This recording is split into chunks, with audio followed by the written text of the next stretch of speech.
Hi, I am mister वज्जू। आप लोग के सामने 4 इंच ग्राइंडिंग मशीन लेके आया। जरा से वाइब्रेट हो जा रहा है, काम करने नहीं हो रहा है बोल के बोले थे।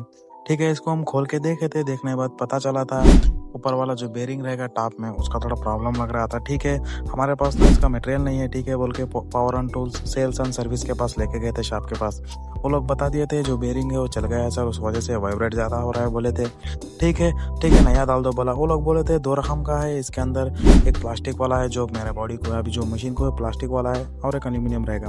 उसका इसका कास्ट उधर ज़्यादा से डिफरेंस आ रहा था। ठीक है, नॉर्मल प्लास्टिक वाला वही डाल दो। ठीक है, वो डाल के फिटिंग कर दिए। ऐसे ही वीडियोज़ के लिए हमारे चैनल को सब्सक्राइब करो, ज़्यादा से ज़्यादा लाइक करो। अच्छा चल रहा है, ऐसे वीडियोज़ के लिए सब्सक्राइब करो।